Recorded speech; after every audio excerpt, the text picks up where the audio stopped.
Kaixo guztioi. Gaurkoan, irakasle askoren buruan dabilen gai bati helduko diegu, adimen artifizialari. Baina ez edozein modutan. Goazen Eusko Jaurlaritzak argitaratu berri duen gida ofiziala hartu eta bere muinari heltzera. Honen laburpen argi eta praktiko bat elingo dugu, hezkuntzan adimen artifiziala nola erabil dezakegun jakiteko. Aizu, kontua ez da adimen artifiziala gure geletara iritziko ote den. Ez, kontua da jada hemen dagoela. Gure ikasleak eta batez ere nerabeak, ChatGPT eta horrelako tresnak erabiltzen ari dira. Eta naturaltasun osoz gainera, askotan guk jakin gabe. Orduan, benetako galdera ez da zer gertatuko da, baizik eta orain zer? Beno, horixe da, hain zuzen, gaurkoan egingo duguna. Eusko Jaurlaritzaren gida ofizial hori hartuko dugu, eta tira, mamira joko dugu, puntu garrantzizuenak aterako ditugu. Helburua da, tresna hauek erabiltzeko, zentzuzko bide batzuk aurkitzea, oinarri pedagogiko sendoekin. Beraz, goazen. Ondo, eta nola egingo dugu hau? Begira, 5 pausotan. Lehenengo, onartu beharko dugu, adimen artifiziala hemen da. Gero, iparrorratz bat beharko dugu, horretarako 4 printzipio aztertuko ditugu. 3. puntuan aukerak eta arriskuak jarriko ditugu balantzan. 4. goazen praktikara, joko arau batzuk ikusiko ditugu. Eta bukatzeko garrantzitsuena, zer rol dugu guk, irakasleok, guzti honetan. Goazen bada lehenengo puntuarekin, adimen artifiziala jada hemen da, eta ez da etorkizuneko kontu bat, ez horixe. Pentsa, chatbotak doakoak dira, oso errazak erabiltzeko, ez duzu ezer instalatu behar. Logikoa da beraz, gure ikasleen egunerokoan egotea. Eta zer egin, debekatu. Beno, agian ez da hori biderik onena, batez ere bigarren hezkuntzan, ikasle asko jada erabiltzen ari direlako. Beraz, badirudi zentzuzkoana dela, erabilera hori nolabait bideratzea. Baina noski, bideratzea horrek baditu bere mugak, eta lehenengoa legea da. Gidak hau oso argi uzten du, Europako araudiak GDPR famuatak 13 urteko muga jartzen du.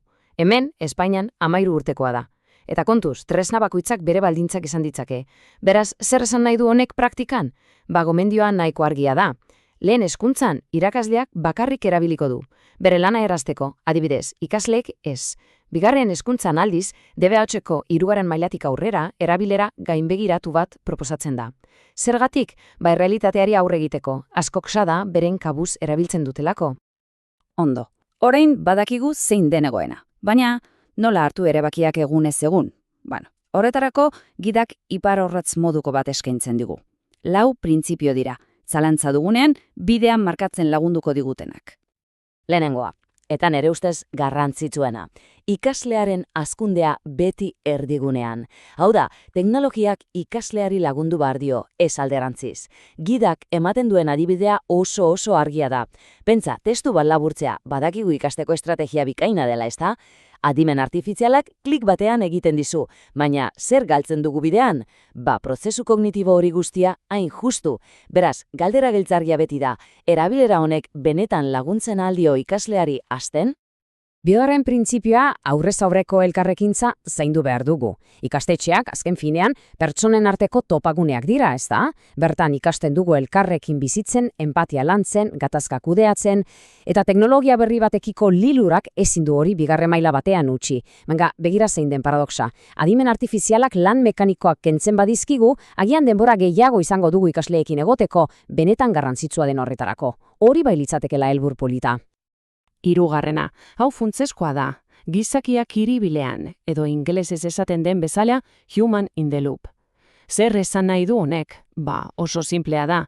Teknologiak ez du agintzen, tresna bat, ez orakulu bat. Beti egon behar du pertsona bat prozesua gainbegiratzen, emaitza egokia eta etikoa dela ziurtatzen. Azken batean ardura beti da gurera.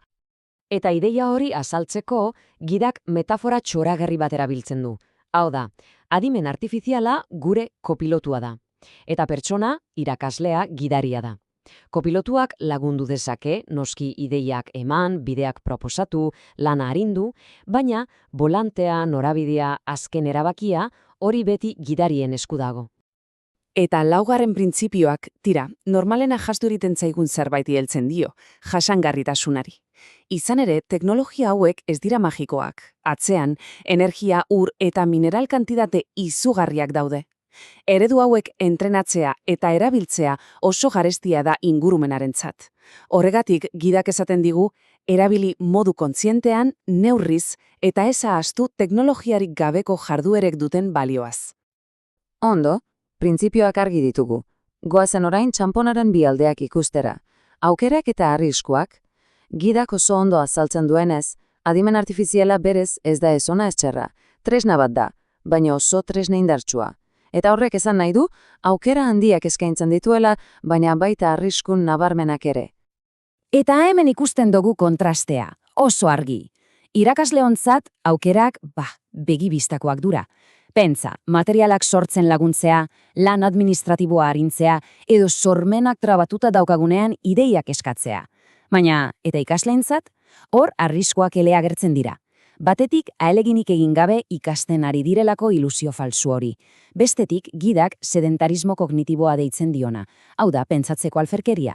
Eta, nola ez, informazio falsua edo alboratua egiaskotzat hartzea.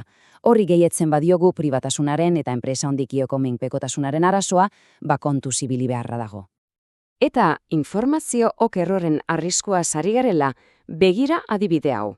Ikusten duzuen irudi hau gida berak dakar. ChatGPT-ri Euskal Herriko mapa bat egiteko eskatu zitzaion. Eta, hori da emaitza. Lehen begiradan koloretsua da, itxura ona du, baina geografikoki desastre bat da.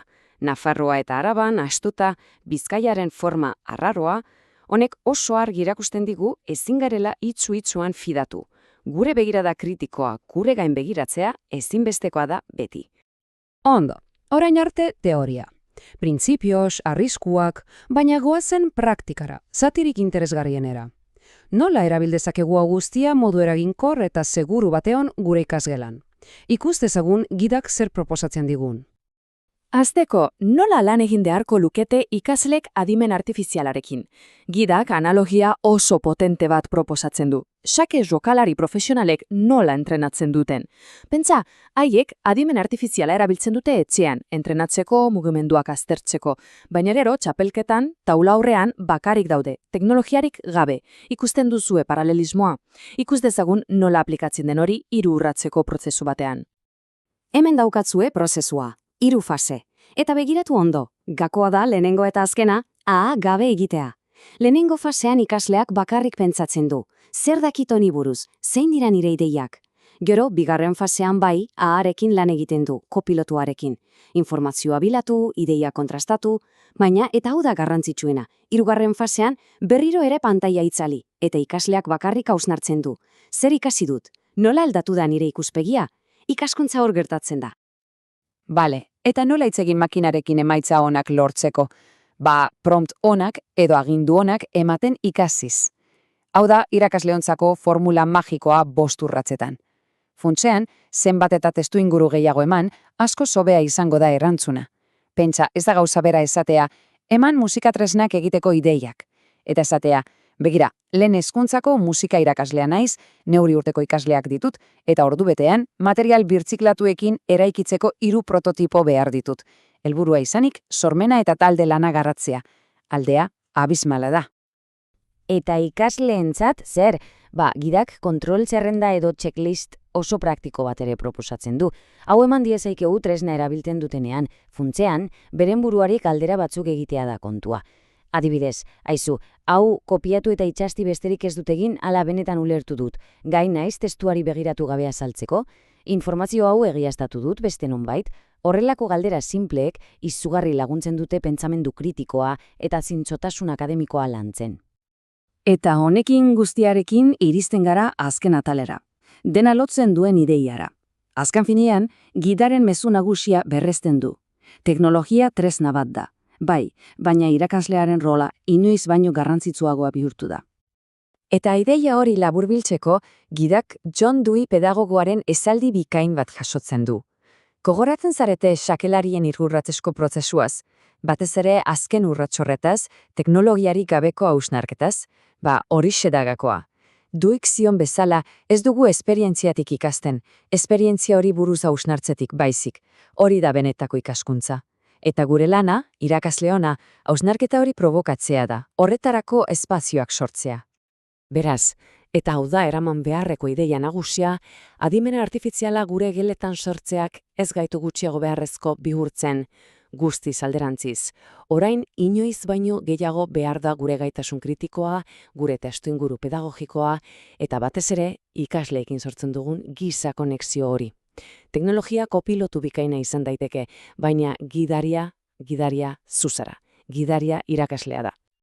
Eta galdera honekin utziko zaituztet. Gidak oso argi uzten du.